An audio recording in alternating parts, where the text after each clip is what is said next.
नमस्कार दोस्तों, एक बार फिर हमारे चैनल पर आपका हार्दिक स्वागत है। हम मित्रों शब्द शुद्धि पर बात कर रहे थे और पिछले वीडियो में हमने कुछ एक शब्दों पर बात की थी और उस समय बात की थी कि हिंदी वर्तनी में किस प्रकार की भ्रांतियां हैं और किस प्रकार की हम गलती करते हैं और उन गलतियों को कैसे सुधार सकते हैं। तो आज हम उसी कड़ी में आगे अपनी बात जारी रखेंगे। तो हम कुछ स्वर से संबंधित जो गलती हम करते हैं उस पर बात करते हैं। पहला जो शब्द हमने लिया है अहन, इसका जिक्र हम संधि के वीडियो में कर चुके हैं। एक बार पुनः आपको याद दिला देते हैं, एक बार इसकी आवृत्ति कर लेते हैं। अहन का अर्थ होता है दिन। अब ये शब्द जैसे ही किसी शब्द के साथ लगता है, जुड़ता है, तब इसका रूप बदल जाता है। ये हलंत हो जाता है और न पूरा हो जाता है। हम देखेंगे कुछ एक शब्दों में, जैसे पूर्वाहन। पूर्व धन अहन है, परंतु इसको लिखा कैसे जाता है? ये पूर्वा और ह और न पूरा होता है। इसको वो संधि के हिसाब से हम पूर्वा हणा भी कहते हैं। वो जब र आ गया तो वह जो न है वो हणा में बदल जाता है, जैसे नारायण में, रामायण में वैसे। अब ये मध्याह्न, वैसे ही अपराह्न, तो ये सारे शब्द इसी प्रकार से लिखे जाएंगे। इसकी डिटेल चर्चा आपको संधि के वीडियो में मिल जाएगी। तो आपको ध्यान यहाँ रखना है कि ये जो अहन है मूल शब्द तो यह है, और जब ये प्रयोग होता है, साथ आता है, तब ये न है जो हर स्वरूप हो जाता है, और नहीं ह का हर स्वरूप हो जाता है और न के साथ अस्वर लग जाता है। तो इस बात को आप अच्छी तरह से समझ लेना। इसी प्रकार ये चिन्ह शब्द है, वह भी ऐसा ही लिखा जाता है। वो इसी प्रकृति का शब्द है। कई इसको इस प्रकार लिखते हैं, वह ठीक नहीं है। हम बोलते भी ऐसे हैं चिन्ह, तो लिखना भी हमें ऐसा ही चाहिए। ये ऐसा और ऐसा तो लिखते हैं, परंतु अब हमें ह जो है वो इस रूप में लिखना है, इसलिए हमें ये ऐसा ही लिखना है। तो ठीक ये भी है वैसे, इस हिसाब से तो ये दोनों एक ही है, परंतु जो लेखन का मानक रूप है, जो देवनागरी लिपि हम बात कर रहे हैं, उसके हिसाब से यह ठीक है। तो इस शब्द में जो अहन है उसका अर्थ दिन होता है, और ये कई जगह काम हमारे आता है। अहन अहन करते हैं तो अहर हो जाता है। और ये जो मूलतः ये समय के जो उतार चढ़ाव के लिए काम आता है। अंग्रेजी में जो AM PM है उसके लिए ये अपराह्न मध्याह्न का प्रयोग होता है। तो अब हम दूसरा शब्द लेते हैं। ये दो शब्द आपने बहुत सुना होगा, एक अनुशंसा और एक ये अभिशंसा। अब आपको ये शब्द कई तरह से लिखे हुए मिलेंगे। कई जगह इसको ऐसे लिखा जाता है अनुशंसा, कई जगह इसको ऐसे लिखा जाता है। अब और उसी प्रकार दोनों शब्दों में ये स और स का चक्कर पड़ता है। तो हमें यहाँ ये समझना है कि वास्तविक रूप से यहाँ शब्द है कौन सा। तो मित्रों यहाँ शब्द है संश। तो संश का अर्थ होता है गुण कथन या पूर्व कथन की आवृत्ति। जो पहले कहा गया है उसकी आवृत्ति। दोनों में बात एक ही है कि हम कोई बात किसी ने कह दी किसी के बारे में, हम उसी की वैसी वैसी बात कर देते हैं, तो वो इसका मूल अर्थ है संस का। अब इसी से कई शब्द बनते हैं। जैसे शब्द बन गया ये प्रशंसा, ये शब्द बन गया आशंसा,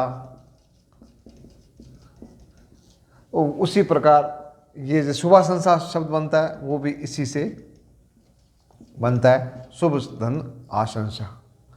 तो अब इन सब का अर्थ क्या हुआ? सभी का। ये प्रशंसा माने किसी का गुण कथन करना, ये आपको किसी की कविता अच्छी लगी, आपने उसकी प्रशंसा, उसकी तारीफ कर दी, तो उसको प्रशंसा कहते हैं। आशंसा का भी वही मतलब होता है, आपकी अच्छी इच्छा होना। संसा एक अच्छी इच्छा के अर्थ में भी काम आता है। वही है, आपकी जो बात कही गई है उसको यस सर कर देना, जी सर कर देना। तो हम मूल शब्द को ध्यान रखेंगे। मूल शब्द यह संशय है। तो अब ये और ये तो किसी सूरत में यहाँ आने ही नहीं चाहिए। तो अब सब जगह ये शब्द ऐसी रूप में आएंगे, संसा। तो ये संसा ऐसे ही लिखना है। तो इसके चाहे आगे आगे अनु लगा दो, या अभी लगा दो, या आ लगा दो, या प्र लगा दो, सब जगह शब्द ये ऐसे ही बनेंगे। तो इसको आपसे ध्यान रखना है कि ये दोनों शब्द ठीक है। अर्थ के लिहाज से थोड़ा सा इनमें परिवर्तन है। तो अनुशंसा है वो सिफारिश के अर्थ में और रिकमेंडेशन के अर्थ में आता है कि हमने जैसे किसी व्यक्ति का स्थानांतरण करना है, तो एमएलए ने, मंत्री जी ने उसकी अनुशंसा कर दी कि उसका इस स्थान से इस स्थान पर स्थानांतरण कर दिया जाए थे, तो उसको कहते हैं हम रिकमेंडेशन। हिंदी में कहते हैं अनुशंसा। अभिशंसा का अर्थ होता है नेगेटिव सेंस में होता है। जैसे किसी को दंड दिया गया है, किसी को सजा दी गई है, तो किसी के अपराध कारित होने पर उसको दंडित किया गया है, तो उसको वैसे के वैसे रखा जाना, उसकी वैसे की वैसी सिफारिश कर देना। तो ये नेगेटिव सेंस में सिफारिश करनी होती है, और ये पॉजिटिव सेंस में। तो अगर आप पॉजिटिव बात करते हैं तब इसको प्रयोग करना है। हमारे कार्य व्यवहार में अधिकांशतः इसी शब्द का प्रयोग करना ठीक रहता है। अब भूलवश इसकी जगह इसका प्रयोग कर देते हैं, इसकी जगह इसका प्रयोग कर देते हैं। तो हमें ये ध्यान रखना है, ये दोनों मानक शब्द है और दोनों का अपना अपना अर्थ है। ये जब किसी को भला करना होता है, किसी का कल्याण करना होता है, तब आप उसकी सिफारिश कर रहे हो, तब अनुशंसा है। और जब कोई दंड सजा आदि की बात है तो वह है अभिशंसा। तो इसमें इस दोनों ही सकार का प्रयोग नहीं करना है। इस बात को आपका ध्यान में यहाँ आकृष्ट करना चाहता हूँ। क्लियर है?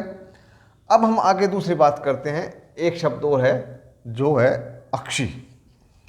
ये अक्षी शब्द इससे हमारे कई शब्द बनते हैं। तो अब जैसे आपको दिखेगा, जैसे शब्द लिखा प्रत्यक्ष, तो अब यहाँ अक्षी आपको दिख नहीं रहा है, परंतु यहाँ भी क्या है? प्रतिधन अक्षी। तो संधि होती है तब वो अक्षी का अक्ष बन जाता है। तो आपको यह ध्यान रखना है कि अक्षी का अर्थ होता है आँख। तो इस शब्द को अच्छी तरह से पकड़ना है। तो ये समक्ष, प्रत्यक्ष, परोक्ष, इन सब में यही अक्षी शब्द है। तो इसलिए अक्षी शब्द का ज्ञान प्रदान करने के लिए हमने इस शब्द को यहाँ लिया है। इसी प्रकार एक शब्द जो हम प्रायः गलत लिख देते हैं, अनाधिकृत। ये अनाधिकृत शब्द अनाधिकृत कहते हैं जो अधिकृत नहीं है, जो जिसके लिए नहीं बना हुआ वो काम कर देता है, तो हम कहते हैं ये काम उसने अनधिकृत रूप से किया है। तो अब इसमें मूल शब्द देखना पड़ेगा हमें क्या है। इसमें मूल शब्द अधिकृत, मतलब जिसको अधिकार दिया गया है। जैसे आपके पास एक ज़मीन का पट्टा है, उस पर आप मकान बना रहे हो, वो आपके अधिकार में है, परंतु उससे बाहर आप निकल रहे हो तो वो आप अधिकार से बाहर जा रहे हो, तो वहाँ आप क्या आएगा? अनधिकृत। तो अन होता है उपसर्ग। अब देखिए आप इसके संधि करके देखो, अनाधिकृत बनता है, अनधिकृत बनता है, तो ये बना अनधिकृत। इसमें आपको ये ध्यान रखना है कि यहाँ आ नहीं होगा, ये गलत है और यह ठीक है। इसी तरह दूसरा हम शब्द लेते हैं एक है जिसमें हमारी गलती की संभावना ये रहती है कि एक शब्द है इष्ट और एक होता है इष्ट। एक बार थोड़ा श्वेत पर खाली कर देते हैं, जगह पड़ी है तो यहाँ कर देते हैं। अब ये दो जो शब्द है इष्ट और इष्ट, इन दोनों का अलग अलग अर्थ है। तो इष्ट का तो मतलब होता है जो हमारा इच्छित, इष्ट का मतलब होता है इच्छित या जो चाहा गया है, जिसकी वांछा की गई है, वह है इष्ट। ये तो है शब्द और यह है प्रत्यय।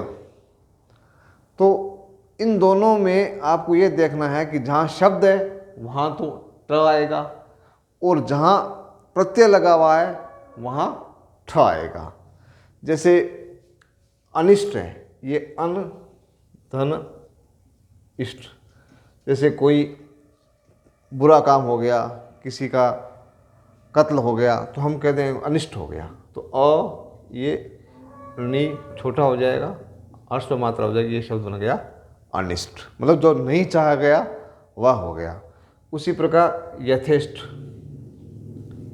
जो जितनी इच्छा थी उतना उसका काम कर दिया। उसी प्रकार ये शब्द बनता है अभीष्ट, अभिधन इष्ट, ई कहते हैं तो दीर्घ संधि हो जाती है। तो अब इसके उदाहरण देखते हैं। जैसे वर है, वर माने श्रेष्ठ। तो श्रेष्ठ कैसे क्या बन गया, ये वरिष्ठ। जो वरिष्ठ लिपिक कनिष्ठ लिपिक होता है तो बड़ा होता है उसको वरिष्ठ कहते हैं। तो वर से बना हुआ, वर माने श्रेष्ठ और उसके साथ इष्ट प्रत्यय लग गया। संस्कृत में इष्टन होता है, हिंदी में हमारे इष्ट होता है। उसी प्रकार कनिष्ठ, उसी प्रकार स्वादिष्ट। अब कई इसको ट लिख देते हैं तो ट नहीं होगा, यहाँ स्वादिष्ट होगा। स्वाद धन इष्ट नहीं है, वो स्वाद से संबंधित ही है, वहाँ इष्ट नहीं है, इष्ट है। तो ये ट कहाँ लगेगा और ठ कहाँ लगेगा, ये थोड़ी सी भ्रांति होती है। इसलिए हमने इस शब्द को इस तरह आपके सामने रखा है। अब हम थोड़ा सा और आगे चलते हैं और कुछ नए शब्दों पर बात करते हैं। जैसे एक शब्द है इसी से जुड़ा हुआ, इसी तरह का संस्कृत में एक शब्द है इप्सा। तो इप्सा का अर्थ होता है इच्छा। तो जैसे ये लिखते हैं हम इप्सा। अब इप्सा का अर्थ हो गया इच्छा। अब इसके आगे अभी लगा देते हैं, उपसर्ग है, तो क्या बनेगा, तो अभिप्सा। तो अब परीक्षा में ये पूछ लिया जाता है, ये चार उदाहरण दे ले, कहीं भी का ह्रस्व कर दिया और कहीं दीर्घ कर दिया। तो आपको ये ध्यान रखना है कि यहाँ ये अभी जो है भी है वो दीर्घ होगी। क्यों होगी, क्योंकि यहाँ ई और ई मिलकर दीर्घ संधि होती है। अभिप्सा का मतलब होता है प्रकृष्ट रूप से जो इच्छा व्यक्त करनी होती है, किसी चीज़ की चाहना होती है, उसके लिए अभिप्सा शब्द का प्रयोग किया जाता है। उसी प्रकार एक शब्द है अनुग्रह। अब इसमें क्या होता है गलती हमारी कि अनुग्रह और फिर उससे बनाते हैं अनुग्रहित। जैसे मुझे ये अवकाश देवें और अनुग्रहित करें। तो अनुग्रह में तो ये होगा ग के साथ र होगा और यहाँ होगा ग के साथ री की मात्रा होगी। जैसे स्वीकृत वैसे ही अनुग्रहित। जैसे जागृति। अब जागृत तो ऐसे होगा, परंतु जैसे ही जागृति लिखेंगे तब ऐसे हो जाएगा। तो इनको ये इससे जुड़ा हुआ था इसलिए मैंने यहाँ इसको रखा है। तो ये और यहाँ ये ऐसे एक जो रे की यहाँ मात्रा आ जाएगी और यहाँ र वर्ण आएगा। तो इसमें भी आपको थोड़ा सा ध्यान रखना है। परीक्षा में कन्फ्यूजन पैदा करने के लिए इस प्रकार के सवाल पूछे जा सकते हैं। इसी प्रकार हमारा एक जो पौराणिक पात्र है, आप उसको बहुब्रीहि समास में भी रख सकते हैं, अहल्या। आप जैसे नाम से जानते हैं, और हमारे रामायण में जिक्र आता है गौतम ऋषि की पत्नी थी अहल्या, और उसका जिक्र आता है कि ये जो चंद्रमा ने इनके साथ दुराचरण किया था, फिर गौतम ऋषि ने इनको त्याग दिया था, फिर ये पत्थर की बन गई थी। फिर रामचंद्र जी और लक्ष्मण जी जब विश्वामित्र जी के साथ जनकपुरी गए थे, तब इनका कल्याण हुआ था। तो हम पहले इसको शब्द को समझते हैं, अहिल्या। तो इसमें दो है, अ और हल मूल शब्द है। तो हल कहते हैं, ये ऐसे, इसको ऐसे लिख सकते हैं, हल कहते हैं जो जोतने वाला हल है। और यह हल्या, हल्या का मतलब जिसका जोतन नहीं किया जा सका, मतलब ऐसी उर्वर भूमि जिस पर हल चलाया जाना, उर्वर क्या उल्टा हो गया, ऐसी बंजर भूमि जिस पर हल चलाया जाना मुश्किल हो, उसे कहते हैं अहिल्या। एक तो अर्थ ये है। एक दूसरा अर्थ ये है कि ये ब्रह्मा जी की 5 पुत्रियों में से ज्येष्ठ पुत्री थी, और बताया जाता है कि ये बहुत सुंदर थी, तभी चंद्रमा इस पर मोहित हुआ था। तो हल का मतलब होता है सुंदर नहीं होना। हल जो सुंदर नहीं होता, हल की आकृति कोई सुंदर नहीं होती, तो अब उसका विलोमार्थक जो सुंदर नहीं है, हल का मतलब असुंदर, असुंदर के आगे उल्टा लगा दिया, जो असुंदर नहीं है, मतलब पराजित हारा हुआ, और अपराजित मतलब पराजित जो नहीं हुआ है, जीता हुआ। तो वैसे ही हल का मतलब असुंदर, और उसका विलोम लगा दिया तो ये असुंदर नहीं है। समझ रहे? तो मूल और दोनों का मिलकर क्या हो गया? सुंदर।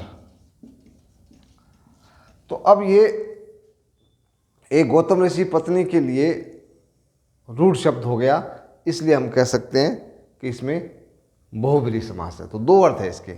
जमीन के अर्थ में तो कहेंगे तब ये होगा कि जहाँ हल चलाना मुश्किल हो, और गौतम ऋषि की पत्नी की बात करेंगे तब इसका मतलब ये होगा कि वह स्त्री जो असुंदर नहीं हो, अर्थात बहुत सुंदर है। वह कौन? गौतम ऋषि की पत्नी अहिल्या। तो इसको हम ऐसे लिखेंगे और इसका अर्थ दोनों तरह से समझने की कोशिश करेंगे। शतानंद जी जो थे, जो जनक जी के राजगुरु थे, वो इन्हीं के पुत्र थे। तो ये शब्द कई बार परीक्षा में ऐसा पूछा जाता है कि अहिल्या ऐसा होगा या अहिल्या ऐसा होगा या कैसे होगा, तब आपको ये ध्यान रखना है कि यहाँ ये शब्द ऐसे होगा। हल का, हल वही शब्द है, हल जो खेत में चलाते हैं, और हल्या मतलब जिस पर हल चलाया जाना मुश्किल हो, अहल्या हल चलाने योग्य नहीं हो जो। तो इस प्रकार ये दो अर्थ इस शब्द के संपन्न किए जा सकते हैं। अभी हमने कुछ जो अस्वर से संबंधित जो कुछ मुश्किल शब्द थे या जिनमें भ्रम की गुंजाइश थी, उनकी हमने बात की है। हम इसी तरह अगले वीडियो में कुछ और शब्दों पे बात करेंगे, और उसमें शब्दों के अर्थ की बात भी करेंगे, और वो शब्द वर्तनीगत किस प्रकार त्रुटिगत हो सकते हैं उस पर भी बात करेंगे। आपसे निवेदन है कि इस वीडियो को अधिक से अधिक शेयर करें, सब्सक्राइब करें, और मेरे इस चैनल को लगातार देखें। जो दूसरे वीडियो हैं उनको भी देखें, क्योंकि सभी वीडियो को एक साथ देखेंगे तभी आपकी समग्र समझ बन सकेगी। मेरे साथ लगातार जुड़े रहने के लिए बहुत बहुत धन्यवाद। जय हिंद, जय भारत।